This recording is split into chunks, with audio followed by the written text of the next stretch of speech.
Assalamu alaikum. Dear students, how are you? Hope you all are well. I'm also well. Dear students, this is Muhammad Sharafuddin, Assistant Professor, Department of Business Administration, Mohammadpur Kendriya College, Dhaka. Today, I'm going to taking a class about BBA third year, fifth semester, and my assigned course is Cost Accounting.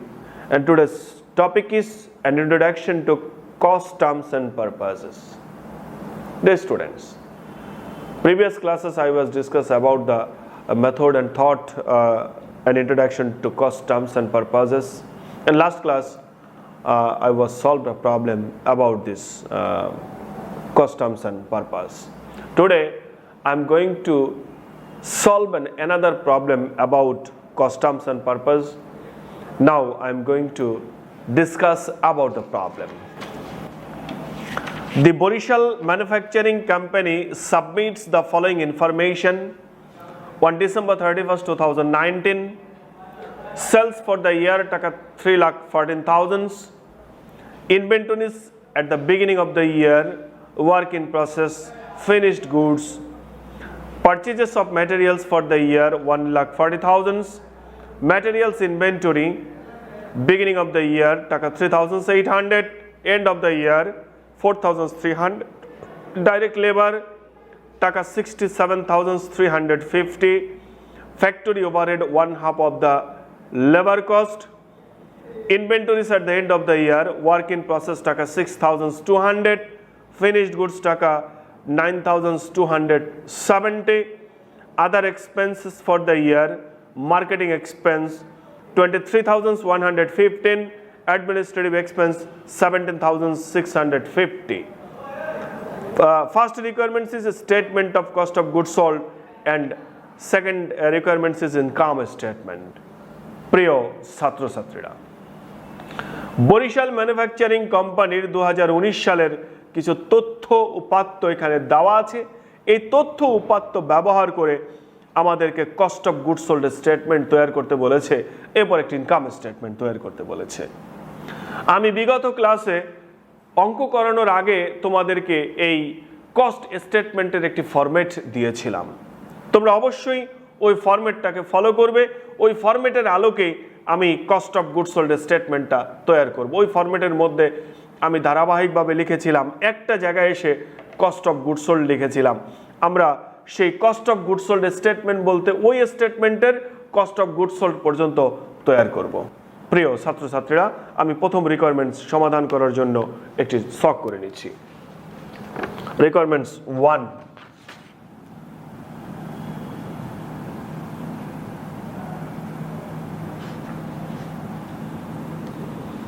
টাকার column দুটি দিয়ে একটি শখ ready করব।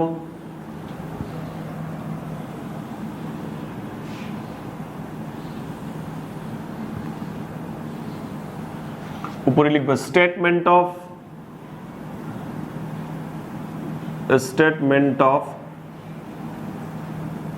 Cost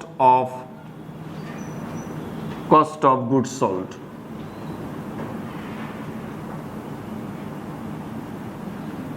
টাকা টাকা। প্রথমেই আমরা শুরু করব হলো পারচেজ অফ ম্যাটেরিয়াল দিয়ে।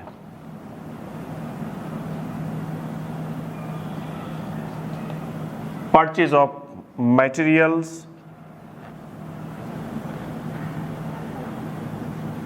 देखो purchase of materials for the year দেওয়া আছে 1,40,000 টাকা, প্লাস করব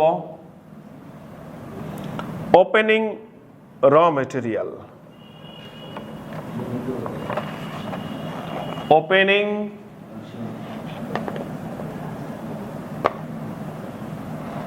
ওপেনিং বা বিগিনিং ওপেনিং র ম্যাটেরিয়াল,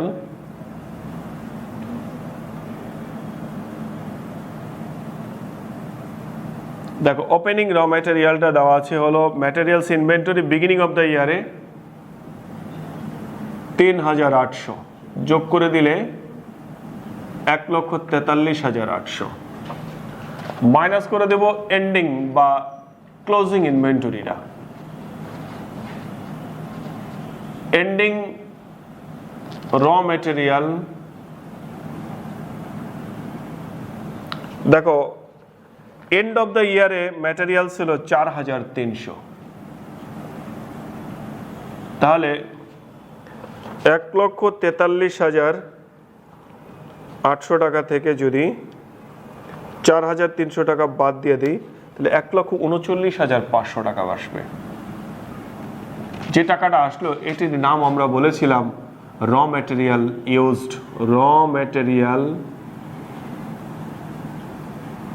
ইউজড, এই র মেটেরিয়াল ইউজড এর সঙ্গে আমি যোগ করব ডাইরেক্ট লেবার। ডাইরেক্ট লেবার, দেখো আমি এই তো গত ক্লাসে আমি তোমাদের যে ফরম্যাট দিয়েছিলাম সেই ফরম্যাট অনুযায়ী আমি কাজ করব। ডাইরেক্ট লেবার কস্ট এখানে দেওয়া আছে 67,350, 67,350 যোগ করলে 2,06,850, যেটা পেলাম তার নাম হলো প্রাইম কস্ট। এই প্রাইম কস্টের সঙ্গে যোগ করব ফ্যাক্টরি ওভারহেড বা ম্যানুফ্যাকচারিং ওভারহেড। ফ্যাক্টরি ওভারহেড, এই ফ্যাক্টরি ওভারহেড সম্পর্কে আমাদের এখানে বলা আছে 1/2 অফ দ্য লেবার কস্ট। আমার যে লেবার কস্ট আছে, এই যে দেখো ডাইরেক্ট লেবার হলো 67,350, এটার 1/2, এটাকে হাফ করে নেব। 67,350 এটাকে হাফ করে নিলে দেখো 33,675 টাকা যোগ করলে যেটা পাবো তার নাম হলো টোটাল ম্যানুফ্যাকচারিং,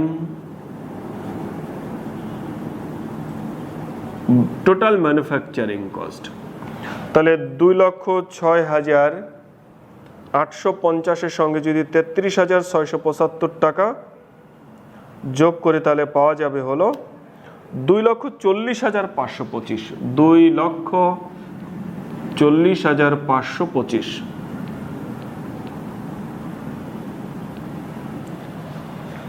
এর সঙ্গে এখন যোগ করব opening work in process. Opening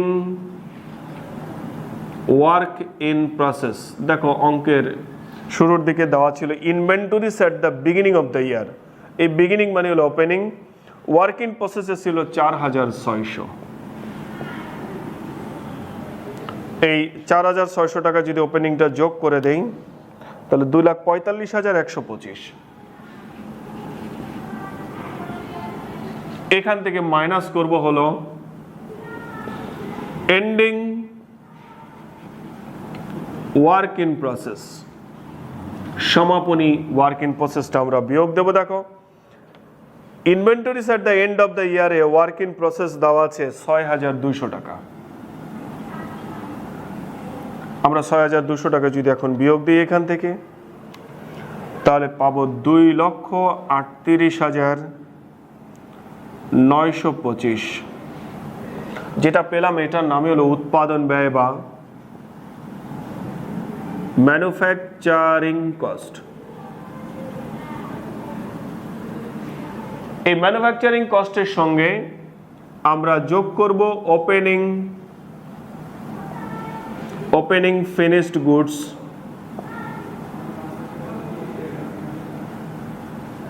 opening finished goods.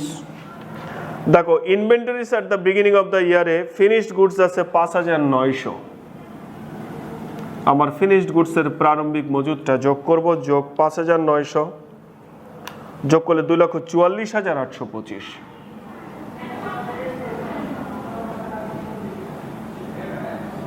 2,44,825 minus করে দেব এন্ডিং ফিনিশড গুডস, ফিনিশড গুডসের এন্ডিং ইনভেন্টরিটা দেওয়া আছে। দেখো inventories at the end of the year finished goods 9,270 টাকা, বিয়োগ করে দেব 9,270 তাহলে 2,35,555, 2,35,555 যেটা পেলাম তার নামই হলো cost of goods sold. Cost of goods sold. দেখো আমার প্রথম রিকোয়ারমেন্টসটা শেষ হলো। আমাদেরকে প্রশ্ন করেছিল যে statement of cost of goods sold, আমরা কস্ট অফ গুডস সোল্ডের স্টেটমেন্টটা তৈরি করে ফেললাম। এবার সেকেন্ড রিকোয়ারমেন্টসে বলা হলো ইনকাম স্টেটমেন্ট তৈরি করো। আমি এখন রিকোয়ারমেন্টস নাম্বার 2-তে চলে যাব।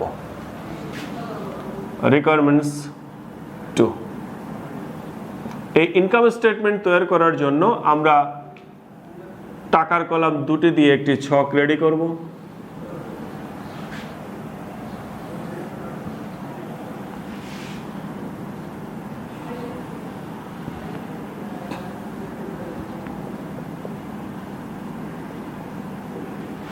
উপরে লিখব ইনকাম স্টেটমেন্ট। প্রথমে লিখব হলো সেলস। দেখো সেলস আমার অঙ্কের মধ্যে দিয়ে দেওয়া আছে। সেলস ফর দ্য ইয়ার টাকা 3,14,000 বা 3,14,000 টাকা। সেলস থেকে আমি মাইনাস করব হলো cost of goods sold. Cost of goods sold. দেখো এই যে কস্ট অফ গুডস সোল্ড একটু আগে আমরা প্রথম রিকোয়ারমেন্টসে বের করেছি, সর্বশেষে কস্ট অফ গুডস সোল্ড বের করেছিলাম 2,35,555, 2,35,555। তাহলে 3,14,000 টাকা থেকে যদি 2,35,555 টাকা মাইনাস করে দেই, 78,445 টাকা যেটা পেলাম এটার নাম হবে গ্রস প্রফিট।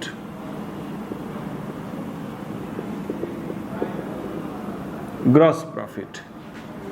এই গ্রস প্রফিট থেকে আমরা বিয়োগ দেব অপারেটিং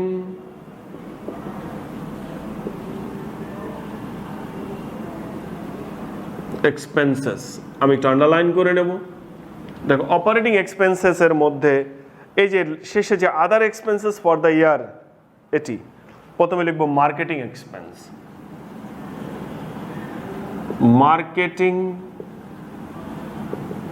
মার্কেটিং এক্সপেন্সটা দেওয়া আছে 23,115।